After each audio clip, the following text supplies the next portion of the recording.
Tennessee's not in it, but they made the College World Series. They were the only program to make both College World Series, a New Year's Six Bowl, both Sweet 16s. By far, in terms of just raw numbers, the most successful athletic program in the nation, and arguably the most successful they've had, if you take it all analytically, ever. But no national championship in any sport. Now, a lot of people think this is going to be the norm for Tennessee athletics. Guys, I'm here to tell you that may be the case, but don't count on it. It's very rare to be this successful across all sports regularly, no matter how much stability you have. Given that fact, is it a bit of a letdown, Jaru, that at least one of these schools didn't walk away with a national title this year? I don't think so, just for the simple fact that you have to look at where the athletic department was, 2 years ago. I mean, football was burning. Men's basketball has always been consistent. Women's basketball was still rebuilding really after Holly Warlick. And baseball was really, before 2021, was not good at Tennessee, consistently good at Tennessee. So I think also we have to look at what sport were any of these teams favored to win a national championship in. Because I would argue that really baseball especially made a miracle run. I don't think many people had any of the teams favored to win the national championship. So I don't think it's as much of a letdown. Sure, it's disappointing that, they couldn't get farther in any of the sports. But with where the athletic department was 2-3 years ago, I think it's miraculous that you see this much stability and this much success under Danny White. I think baseball they did start the year number 2, but I think everybody who actually was keyed into the program knew that they shouldn't have been number 2 to start the year. So it wasn't their fault that they were overhyped. I think the one letdown was the Lady Vols. If you remember, the Lady Vols were number 4 in the middle of the 2021-22 season before injuries set in and just wrecked them down the stretch. They got everybody back. They loaded up in the transfer portal. They started this past year ranked number 4 and then just could never really get it going. So I think the women's basketball program was a bit of an underachieving team. I think Kelly Harper has done a better job this year, maybe retooling the roster, having better fits in how she's going to run it. And Tamara Key coming back is a big deal. But I think that's the one team that you could say, they probably were a bit of a letdown, the women's basketball team. They should have gone further than the Sweet 16. Yeah, I think they should have went farther than the Sweet 16, but I still don't think they were championship favorites necessarily. Which, I mean, you can argue they had a lot of transfer portal additions. It took a long time to gel. I mean, the loss of Tamara Key was massive because and for anybody who's watched the Lady Vols recently, their defense runs around Tamara Key. She's the anchor in the defense. And then all of a sudden, I think it was 3 weeks into the season, you take out your best defensive player that you base most of your schemes around and are forced to learn how to play basketball again. So I agree with you. I think she's retooled the roster. I think they'll be very successful this next season because they do have fits, and more specifically, they'll be able to stretch the floor this season with the shooters they picked up.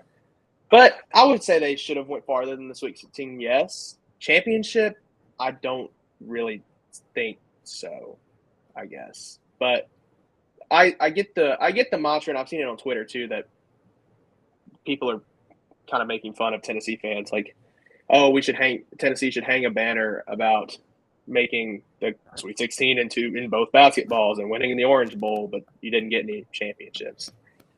I don't think it's a letdown necessarily, though.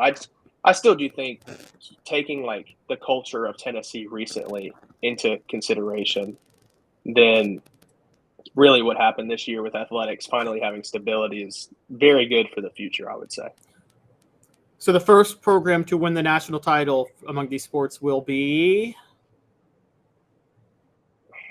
men's basketball. I'll go. You're going men's. I think Rick Barnes can get it this season because he's also retooled his roster, and they can also stretch the floor this season. And you bring back veteran leadership. So I feel like for next season, I would say men's basketball probably has the best shot. It's funny. Honestly, either basketball really. Because both teams are going to have a lot better roster. I think both coaches are capable. It's just a matter of making the jump and getting it done. It's funny you say that. I think I've noticed that Rick Barnes seems to be this is the first time in his career. It looks like with what he's gone after in the transfer portal and recruiting, looks like he's changing his philosophy for the first time in his career. I mean, he's not going for those big defensive wing guys anymore. I mean, he's got one, but he's really, you're right, trying to stretch the floor with shooters. And yeah, and if they can stretch the floor, that can be a very dangerous team. And as long as Zakai Ziegler gets healthy, I don't think many people expect him to be 100% at the beginning of the year. But if you can see him kind of get back into his form and start passing the ball to some of those shooters in SEC play and using some of his playmaking skills and actually hitting guys who will knock down threes, that team will be pretty successful. Right. And it's interesting on the women's side.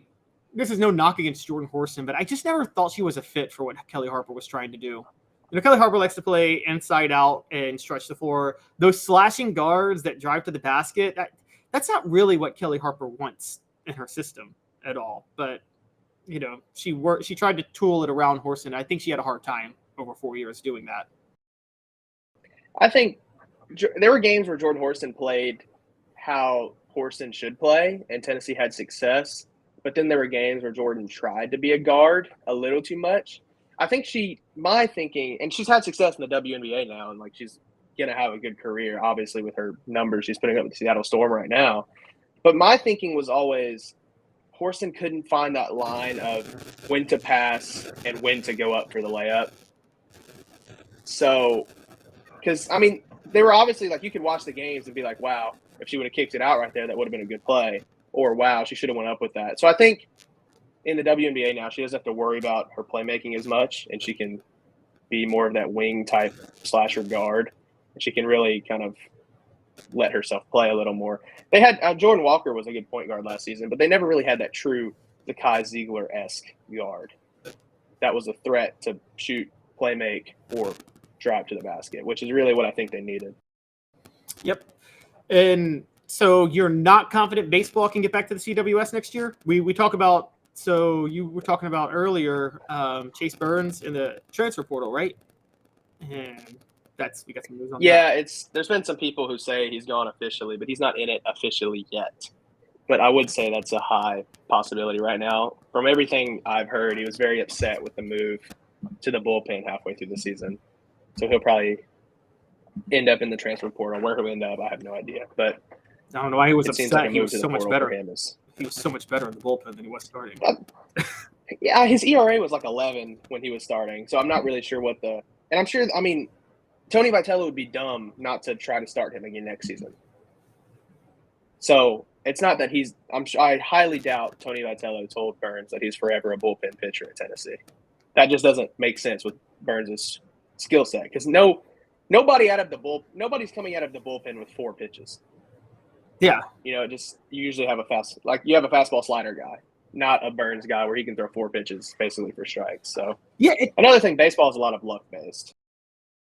Oh yeah, baseball's totally luck based, but that also could increase their chances of winning it, because just get in and anything happens. It's the biggest reason baseball is the one sport where, the expanded postseason in Major League Baseball is stupid. It's so dumb because baseball's so luck based that I think you need to limit who can get into the postseason and put more value on the regular season in baseball than any other sport, honestly. Well, and the MLB's a little different because it's a 7 and 5 game series. The worst for college baseball luck base is think about Clemson. So Clemson goes 13, 14 innings with Tennessee, loses by 1. Well, now they're 1 game away from their season ending. They have to wake up the next morning and play Charlotte. Their pitcher has a bad game against Charlotte, their season's over. There's no, game 3, let's go back. That's just it. So that's what makes college baseball such a unique sport, is because there's really no room for error. And there's if a couple balls fall Tennessee's way, they could still be playing right now. Yep. Or if Auburn learned how to play baseball and didn't lose their super regional, Tennessee could have went home 2 weeks ago. It's just, there's so much stuff with baseball. It really takes a lot of things to go your way. And I think Tennessee baseball will be good next season. They're bringing a lot of good freshmen, and they're in with a lot of transfer portal guys right now competing to land them. It's just, I would not bet on baseball to be their first championship. So the first national champion is going to be on the hardwood, according to Jaru, not on any field. I would think so. If you're just looking at now, if you want to talk 24, 25, 26, and obviously you have Nico, but I would say in this next season, your best bet is probably on the hardwood.